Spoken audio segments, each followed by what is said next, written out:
दर्ग्यावर कारवाई, नाशिकमध्ये तणाव.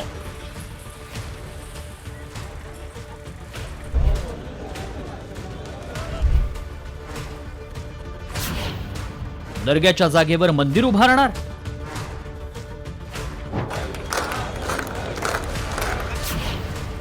नाशकात लँड जिहादचा मुद्दा तापला.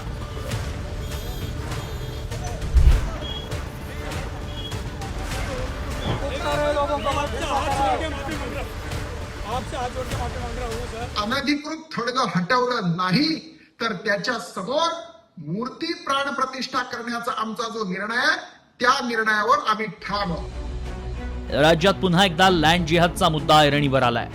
नाशिकच्या द्वारका परिसरातील काठेगल्ली परिसरात अनधिकृत दर्गा हटवण्यासाठी नाशिक महानगरपालिकेनं कडेकोट पोलीस बंदोबस्तात कारवाईला सुरुवात केली आणि नाशिकमध्ये तणावाची परिस्थिती निर्माण झाली आहे. तर कारवाई होईपर्यंत मागे हटणार नाही अशी भूमिका घेणाऱ्या साधू आणि महंतांची धरपकड करण्यात आली आहे. अनिकेत शास्त्री आणि भाजप आमदार देवयानी फरांदे यांनीही कारवाईसाठी ठिय्या मांडला.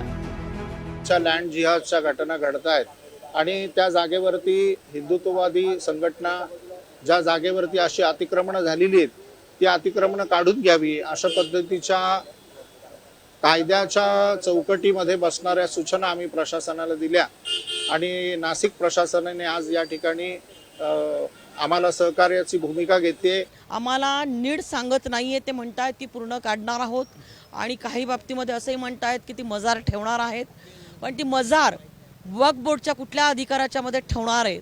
कारण वक्फ बोर्डाने ह्या भागामध्ये जवळपास 11 एकर जागेवरती म्हणजे 100, 150, 200 वर्षांपासून या ठिकाणी सगळे लोक राहत आहेत आणि वक्फ बोर्ड आता त्याच्यावरती जर अधिकार सांगत असेल तर हे कुठंतरी हिंदूंच्या भावना दुखवण्याचं काम करण्यात येत आहे आणि हे थांबायला पाहिजे. दुसरीकडे प्रशासनानं दिलेले जमावबंदीचे आदेश धुडकावून मुस्लिम संघटनांनी दर्ग्यासमोरच ठिय्या मांडला.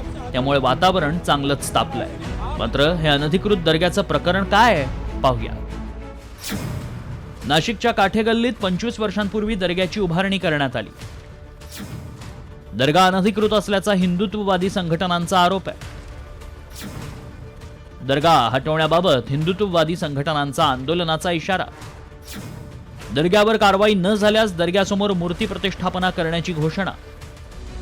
तर मुस्लिम धर्मगुरूंनी मात्र शांततेचं आवाहन केलंय. खतीब शहर नासिक की तरफ हम गुजारिश करते हैं कि पूरे शहर में अमन अमान कायम रखे क्योंकि मुसलमान और इस्लाम अमन का मज़हब है और हमारा मुबारक और पाकीज़ा महीना पवित्र महीना रमज़ान शरीफ बिल्कुल अभी करीब है. तो खतीब साहब की तरफ मैं गुजारिश करता हूँ पूरे शहर के वासियों से कि अपने शहर का माहौल और शहंशाह के इस गुलशन को हमेशा हरा भरा रखने की कोशिश करें. अफवाहों पर बिल्कुल ध्यान न दें. हिंदुत्ववादी संघटनांच्या रेट्यानंतर पालिकेनं कडेकोट पोलीस बंदोबस्तात 6 तासांनंतर अनधिकृत दर्ग्याविरोधात कारवाई पूर्ण केल्याची माहिती दिली आहे. त्यामुळे आता पालिकेची अनधिकृत धार्मिक स्थळांविरोधातील कारवाई थंडावणार की आणखी जोर पकडून अनधिकृत धार्मिक स्थळांवर बुलडोझर चालवला जाणार याकडेच लक्ष लागलंय. अभिजित सोनवणेसह ब्युरो रिपोर्ट साम टीव्ही, नाशिक.